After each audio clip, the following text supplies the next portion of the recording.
This episode of Road to the Race is brought to you by Kyocera.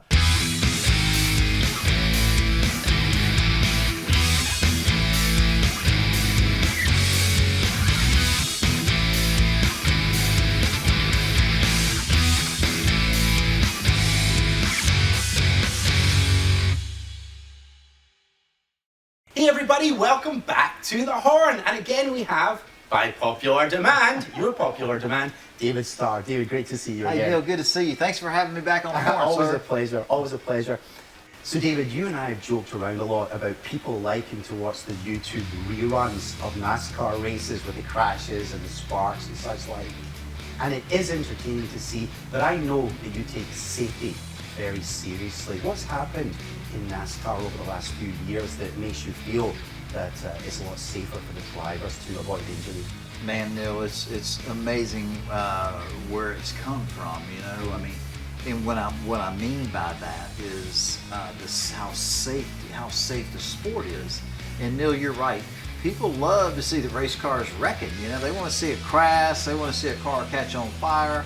They want to see it flip. They want to see sparks. I get it, you know. And some of my family members, a lot of my friends, they said, man, we watch the races because we want to see the crashes, you know. And I said, well, I don't want to be the one you're watching, you know. But it has come a long way. Since we lost the late, great Dale Earnhardt back in 2001, the sport really went to work. They made the race cars safer. Our personal protection equipment that we wear inside the race car, the seats we sit in, the racetracks, the stadiums we race at across America have changed for the better. And the innovation in the safety in auto racing is unbelievable. And we have not had a death since. The sport has come a long way. It's so safe. I don't even think about it now. But man, safety's number one in my book. Just like you said, you know, safety's number one. I got family. I got to make a living. I got to take care of my family. Yes. I need to make a paycheck. You know what I mean? I got to be able to work the next week. In case you wreck this week, you still got to work next week. Mm-hmm. So the safety is the number one thing in our sport. I understand. I mean, you need to make a paycheck, but you also want to be there for your wife and your boys into the future. People want to see the wrecks. They want to see the fires, the cars flipping. They like that kind of stuff. And that's great. In our sport, it'll give it to you, you know what I mean? But thank God that myself and other race car drivers and other competitors, it's pretty safe these days. Good. I want to ask you why it's so safe these days. So you mentioned personal protective equipment. How about the suit? You wear the Connectus Kyocera suit, but what kind of protection does that give you? Man, I love my Kyocera Connectus suit. I mean, it's beautiful. You know, it feels good. It's comfortable. But you know, your racing uniform, it's in case there is a fire. You know, you never know. I mean, you have a wreck and your engine's running, you have there's a lot of oil in our engines, and you know, if you wreck and the engine is still running and an oil line breaks or gets cut, it's shooting oil, and the oil will hit the exhaust system sometimes, and you have a fire. But for some reason, if something happens and there's a fire inside the race car, my Connectus Kyocera racing uniform that I wear when I race, it gives me an extra, I would say, you know, 6, 7, 8 seconds in case I'm engulfed in flames, where I'm protected. You know, it just gives you a little bit more extra time for people to get to you to help you, and that's a beautiful thing. A lot of the harnesses, the Hans device, which hooks to your helmet, the way the helmets are made, the seats are made, our seat belts in our race car, it's amazing, the innovation and just all that kind of stuff I'm telling you about that just kind of keeps you safe. You see a bad crash, 5 minutes later the driver's climbing out of the race car. It's just because, man, these race cars are pretty safe these days, and the innovations and the types of stuff, the way the cars are built, the way the seats are built, the harnesses, the Hans device, the helmets, the uniforms, just, you know, a lot of the personal protection equipment that we have, the soft walls at the racetrack, you know. It might look bad, but it's really not as bad as it looks, and that we're able to get out of the car unharmed, and we go to the infield care center, get checked out, and we're able to, you know, move on with our everyday life, you know, which is a beautiful thing, but thank God for safety. You mentioned the safer barrier. this is where I'm going to show off, by the way, folks, you know, is the steel and foam energy reduction barrier, safer barrier. So it's a backronym. So if you don't know what a backronym is, wait until the end of this video, look it up on Wikipedia. But I mean, that has got to make a major difference if a car impacts with either the inner wall or the outer wall. What's the difference between now and 20 years ago when that was introduced? Man, Neil, it's interesting hearing you describe it, but you know, the simple way for me to, a soft wall, you know, you hit the wall, there's foam there, so you know, if for some reason your right front tire blows out going in a corner at 190 miles an hour, yes, if that right front blows out, you know, it usually turns the car into the wall, and that kind of almost a head-on impact into that wall. Where we used to years ago hit a concrete wall that doesn't budge. I mean, and that impact was hurtful.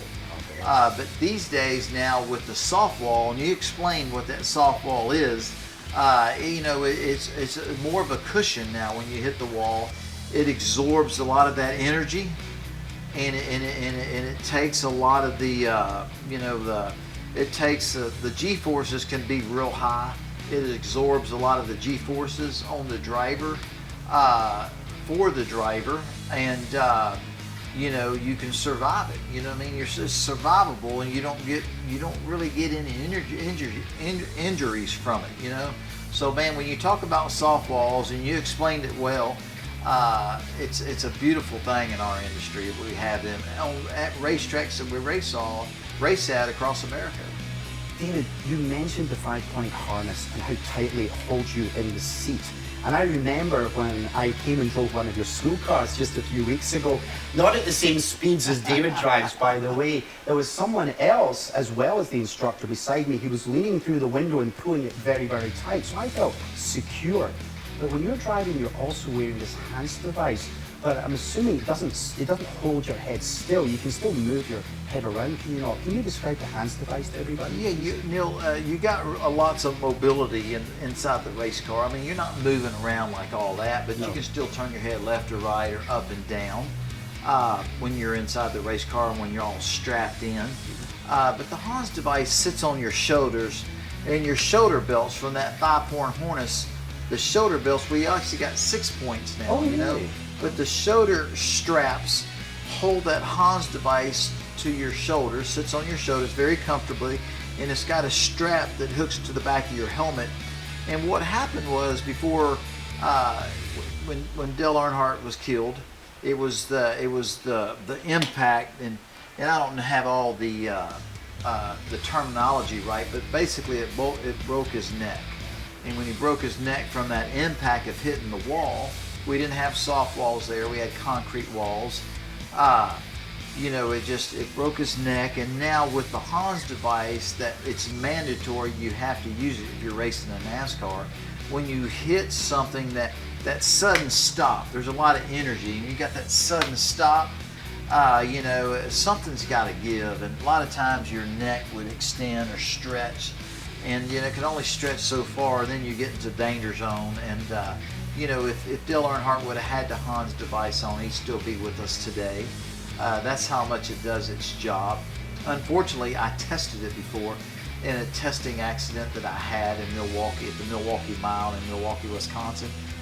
Throttle stuck, the gas pedal stuck, and I just locked up the brakes. I hit the wall at about 136 miles an hour because the computer told me how fast it was going, but it was that sudden stop that hurts the driver. But I had that Hans device on, and everything was impact. I did break my collarbone, my clavicle here, but it was all good. You know, I was still alive, was able to work. But man, the Hans device, it's a life-changing safety device, you know, and it's a beautiful thing, you know. But everything that we have, there's 5 or 6 different things that have changed since 2001, and it's just made the sport so much better. The fans that love to watch the wrecks and the fire and the sparks, you still have that. But us race car drivers, we, you know, 99.9% of the times, we just jump out of a wrecked race car that's all tore up and we're able to race again. It's a beautiful thing. It certainly is, thank goodness. Now, in one of our other conversations, you talked about the spotter. So I've seen you back in 10th to 12th place before, and the front runners have a collision. And essentially the cars are spread out across most of the track. But you come along behind, still going at a fair old speed, and you go high or you go low. How do you know which direction to go? Well, it's like I said, when you're racing at 190 miles an hour, things happen quick, and cars are spinning. When they're sliding sideways, the tires are creating smoke, and sometimes you can't see, and you're trying to make the split decision. You only have a chance to make one decision. You hope it's the right decision, or you don't run into another car that's been involved in the wreck. A lot of times, the spotter, he sees from a bird's eye view. He knows the direction that the cars that wrecked they're going, so he can tell you, hey, go high, or hey, go low, and you just got a second to react to it. And a lot of times, man, 90% of the time, you get through a wreck without any damage and everything's good. But sometimes when there's so much smoke, you can't see where you're going. You're driving into smoke, and you don't know if you're going to run into another car, you're going to hit the wall. And the spotter has a pretty good view from a bird's eye view from high above. And man, I just do what he tells me to do, and 90% of the time you drive through it. So man, having an extra set of eyes with our spotter is really it's another safety device. It's very critical to our safety and keeping everybody safe. And every competitor has a spotter, and man, I think it's made the sport a lot safer. I think so too. We're almost out of time, David, but one more I want to ask you about. You have a limiter on the engine. I wanted to ask you, does that limit the power, or does it limit the speed that the drivers can go at? Well, a lot of times, we have a rev limiter, so we don't really hurt the engines. A lot of times, used to, when you could run any rear end gear you wanted to, and sometimes our V8 358 engines, you could twist them really high, 10,000 RPMs, 9,500 RPMs, and a lot of times when you're hitting 92, 93, 94, 100 RPMs, you'd break a valve spring. Something would give up internally inside the engine. And a lot of times when it was borderline, hey, I'm going to hit 94, 9,500, you put a 92 or 9,300 chip in there.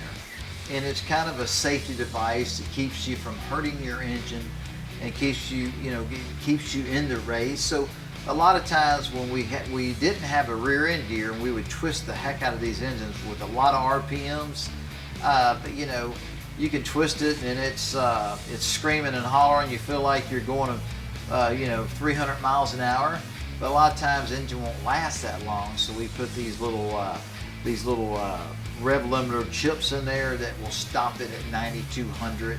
Won't let you turn it anymore. And it's just a device to make sure you don't have any mechanical problems, because a race is 300 miles long, 400 miles long, or 500 mile longs, and eventually that engine is going to give up when you're turning at that many RPM. So we do have in our ignition systems a little pill with, and you can set it to 9,000 RPM, 9,200, 9,100 RPM that kind of protects the engine, so you won't have an engine failure. David Starr, always a pleasure. Always a pleasure, Neil. Thank you, sir. Thank you. We'll see you next time on The Horn.